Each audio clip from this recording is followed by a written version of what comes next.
नमस्कार मित्रो, आज मी तुम्हाला केंगन वॉटर ही 50 वर्ष जुनी कंपनी आहे। या 50 वर्ष जुन्या कंपनीचा आज मी तुम्हाला लाईव्ह डेमॉन्स्ट्रेशन दाखवणार आहे। त्या लाईव्ह डेमॉन्स्ट्रेशन मध्ये या स्पेशल 3 प्रॉपर्टी आहेत केंगन वॉटर मध्ये। आपल्या पहिली प्रॉपर्टी अँटीऑक्सिडंट, दुसरी प्रॉपर्टी अल्कलाइज्ड वॉटर आणि तिसरी प्रॉपर्टी मायक्रो क्लस्टर। तर आपण बघूया, सफरचंद जर आपण कापून ठेवलं तर ते सफरचंद असं काळं पडतं। लोखंड बाहेर ठेवलं की लोखंड असं थोडं थोडं रस्ट पकडतं आणि जेवण एक रात्र तसंच उघडं ठेवलं की जेवणाला सुद्धा बुरशी येते। मित्रो, आता हे बघा, ही आपल्या कोल्हापूरची पाईप, या पाईपलाईन्स किती टॉक्सिक झाल्यात बघा। आणि दररोज आपल्याला पाणी येतंय ते आपण म्हणतोय किती शुद्ध पाणी येतंय, नळे किती स्वच्छ असतील। तर बघा हे मित्र, किती नळे स्वच्छ असतील। त्यानंतर आपण एक अँटीऑक्सिडंटचा डेमो बघूया। आता हे पिटेरिया म्हणून आहे, हे जखमेवर आपण लावतो। माणसाने एक जरी थेंब पिलं तर माणूस तिथेच मरू शकतो। ते आपण एका ग्लासमध्ये टाकून घेऊया थोडं।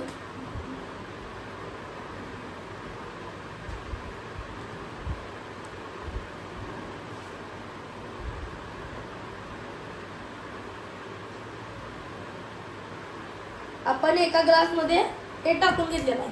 हे महानगरपालिकेचं पाणी आहे, नळाला येते त्या। एका ग्लास मध्ये टाकून घेतो मी।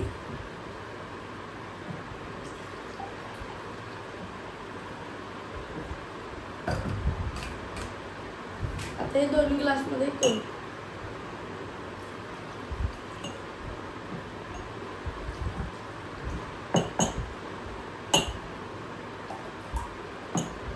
आता बघा मित्र, ह्या दोन्ही ग्लास मध्ये समान पाणी।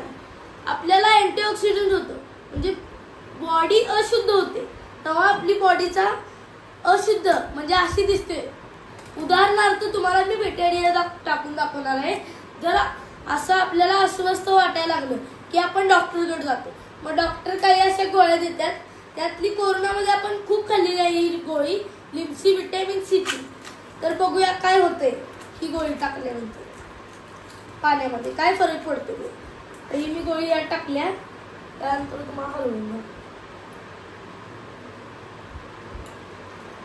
बघा, हे क्लिअर केलं, पण हे असा थोडं थोडं रॅडिश होत आहे बघा मित्र।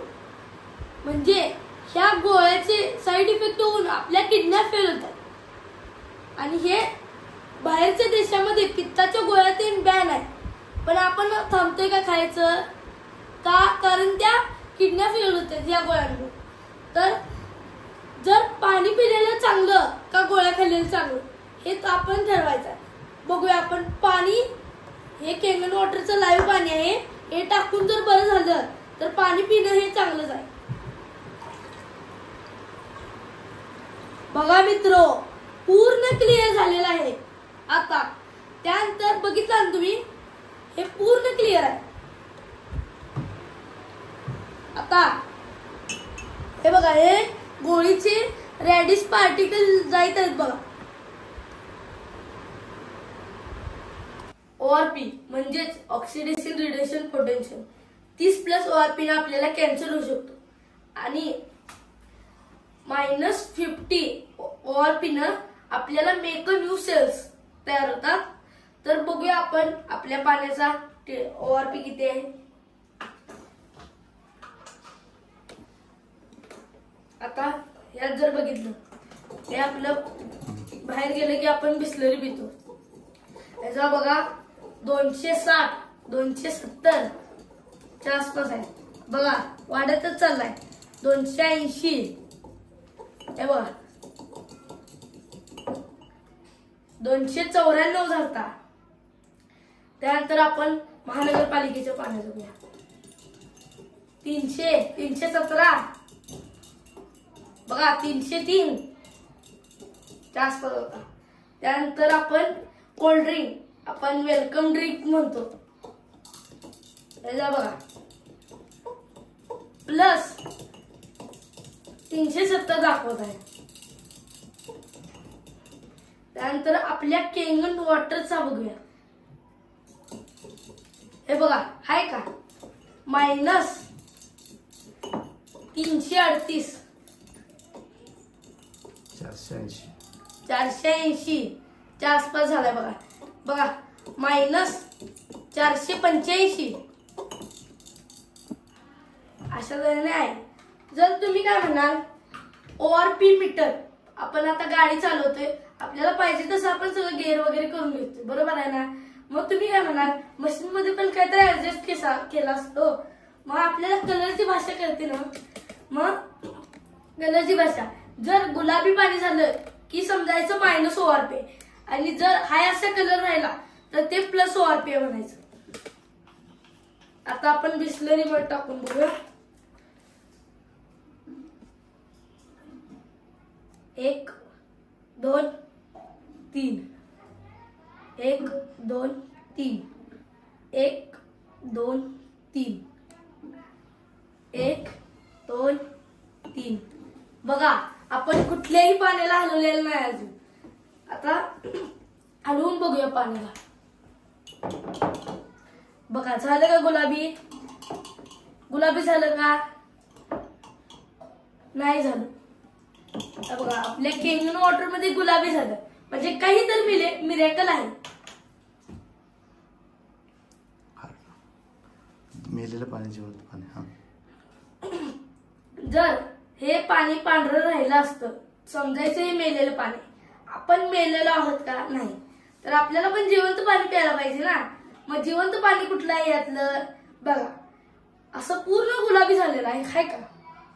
केंगन वॉटर टाकल्यानंतर काय होतं? आता आपण ह्या ह्याच्यात आणि ह्या ह्याच्यात केंगन वॉटर टाकल्यावर काय होतंय बघ. दोन्ही ह्याच्यात टाकून बघा मिरेकल.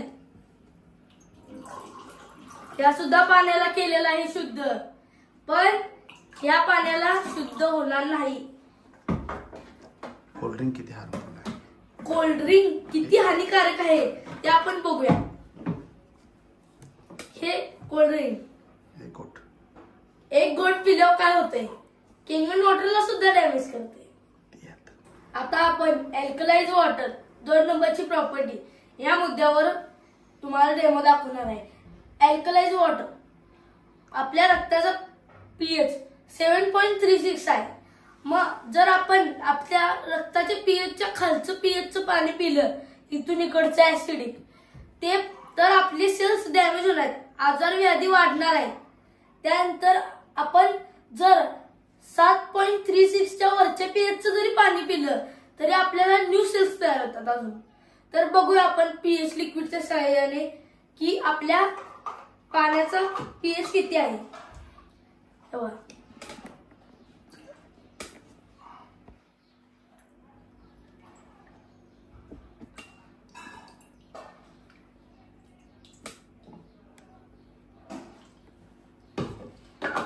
बघा तुम्हीच,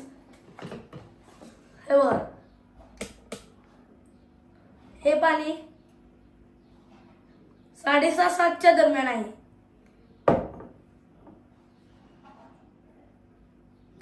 हे पाणी 5 ते 7 च्या दरम्यान आहे.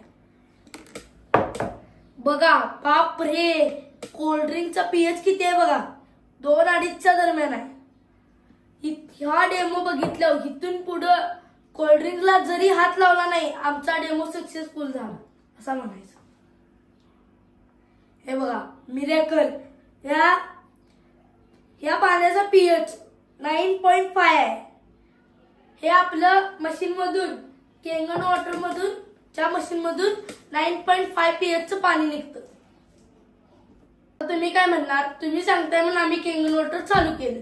आता बाहेर गेलो आपण आणि केंगन वॉटर नेलेलं संपलं तर आपण काय करणार? मग हे पाणी, मग मार्केटचं पाणी पिणार, बिस्लरी पिणार, काय साईड इफेक्ट होते का? काहीही झालेलं नाही. त्यानंतर हे नळाचं पाणी पिणार, काही साईड इफेक्ट होत नाही. आणि आपण बाहेरून घरी आलो की आपली जास्त दिवस गेलो असतो, आपली बॉडी सुद्धा अशी होणार आहे, या पद्धतीची. तर बघूया ही बॉडी परत अल्कलाईन होत्या का केंगन पाण्याने? बघा परत अल्कलाईन झाली बॉडी आपली. जरी तुम्ही बाहेर गेला तरी घरून आल्यावर घरी परतल्यावर परत आपली बॉडी अशीच अल्कलाईन होणार. आणि जर तुम्ही पार्टीला गेला वगैरे ते तुम्हाला म्हणजे एक गुड कोल्ड्रिंक घ्या की हो. मग आता तुम्ही एक गुड जरी कोल्ड्रिंक घेतला तरी बघा ह्याला सुद्धा डेड करते, ह्याला पण डेड करणार आणि केंगन वॉटरला पण डेड करणार. ही पॉवर आहे कोल्ड्रिंक मध्ये. ह्यो डेमो जर बघितला कोल्ड्रिंक प्यायचं सोडला तरी आमचा डेमो सक्सेसफुल झाला असं म्हणायचं. आता तिसरी प्रॉपर्टी म्हणजे मायक्रो क्लस्टर. आपलं रेग्युलर पाणी 20 ते 25 मॉलिक्युल्सचं असते.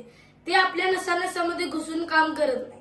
आणि आपले केंगन वॉटर हे 5 ते 6 मॉलिक्युलचं असते म्हणजे एकदम बारीक. त्यामुळे आपल्या नसामध्ये घुसून ते काम करते. आता बघूया एक उदाहरणार्थ डेमो बघूया जिरेचा. एका ह्याच्यात दोन्ही ह्याच्यात आपण समान जिरे टाकूया.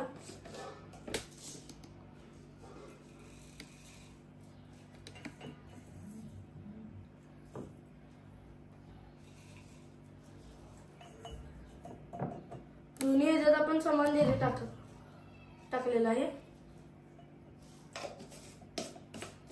आता आपण हे पाणी टाकून बघूया काय होते.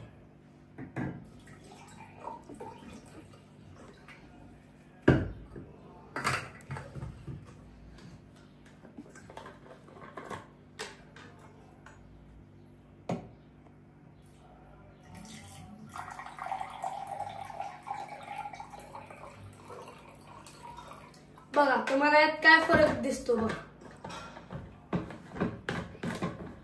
ह्या पाण्यात आणि ह्या पाण्यात काय फरक दिसतो. हे पाणी हाय असं दिसतंय पण हे पाणी थोडं पिवळसर झालंय कारण हे पाणी हलका असल्यामुळे जिऱ्यातला आर्क बाहेर काढलेला आहे. बघा किती मिरेकल आहे पाणी. आणि ह्या पाण्यात झालेला आहे का नाही. आता अनेक मुद्दा आहे पेस्टिसाइड आणि केमिकल. आपण मार्केटमधल्या फळ्या भाज्या खातो मग त्यात केमिकल असते का नाही. 100% केमिकल घातलेलं असते. त्याशिवाय त्यांच्या भाज्या असं एवढं मोठ्या दिसत नाहीत ना. आणि द्राक्षे पिकवणारा शेतकरी कधी द्राक्षे खात नाही कारण ती द्राक्षात एवढे केमिकल घातलेलं असतंय ते आपल्याला आपण विचार पण करू शकत नसतो. आता हे केमिकल मारताना यांनी PPE किट घातले का कारण शरीरावर जरी पडलं तरी काही दूषित परिणाम होऊ शकतात. तर आपण एक छोटासा डेमो बघूया तिळाचा तेलाचा. तर हे आपण तेल दोन्हीकडे थोडं घेत आहे.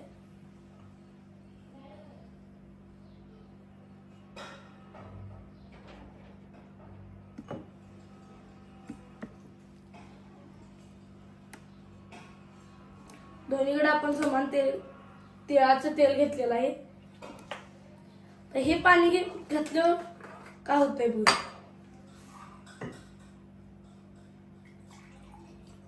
या तेलाला आपण मार्केटचे पेस्टिसाइड समजूया. बघा हे तेल वर तरंगलेलं आहे. बघा हे तेल वर तरंगत आहे आणि आपल्या केंगन वॉटरचा 11.5चं पाणी घालून घेऊया.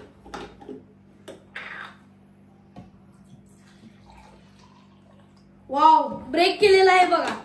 हे पाणी जर पिलं तरी शरीरातले जर केमिकल्स पेस्टिसाइड्स निघू शकतात. हे पाणी 100% काम करणार आपल्या शरीरात.